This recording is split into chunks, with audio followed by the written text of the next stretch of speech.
নওগাঁর নিয়ামতপুর উপজেলার প্রেম গোসাই অর্থাৎ গুজি শহর মেলার একটি মিষ্টির দোকান অর্থাৎ রনি ভাইয়ের দোকানে একটি মিষ্টির দোকান আপনাদেরকে দেখাচ্ছিলাম।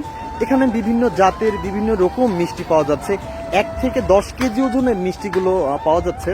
আপনারা দেখতে পাচ্ছেন কত রকম স্বাদের বিভিন্ন জাতের বিভিন্ন রকমের মিষ্টিগুলো আমরা লক্ষ্য করছি। রনি ভাইয়ের দোকানে আপনারা চাইলে এসে মিষ্টি আপনারা নিতে পারেন এবং মিষ্টির সাথে লুচি খেতে পারেন। এটি মেলার একটি ঐতিহ্য। আসলে রনি ভাই, আপনি এখানকার স্থানীয় একজন মানুষ, দেশের বিভিন্ন প্রান্ত থেকে এখানে দর্শনার্থীরা আসছেন, কেমন লাগছে বলেন? আমাকে অনেক সুন্দর লাগছে এবং আমি মানুষকে আমার মিষ্টি খাচ্ছে সবাই, তাতে আমাকে অনেক আনন্দ হচ্ছে।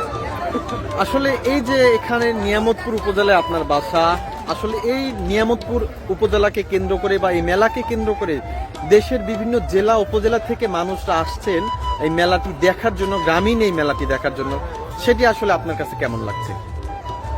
আসলে এই মেলাটা অনেক দিনের পুরনো, হয়তো আমার বাপ দাদাও বলতে পারবে না, 300 বছরের পুরনো এই মেলা। তো এই মেলার অনেক নাম, অনেক সুনাম আমরা শুনেছি, আবার চোখে দেখতেছি। তো এর মধ্যে দিয়ে অনেক ভালো, অনেক অনেক সুন্দর মেলা।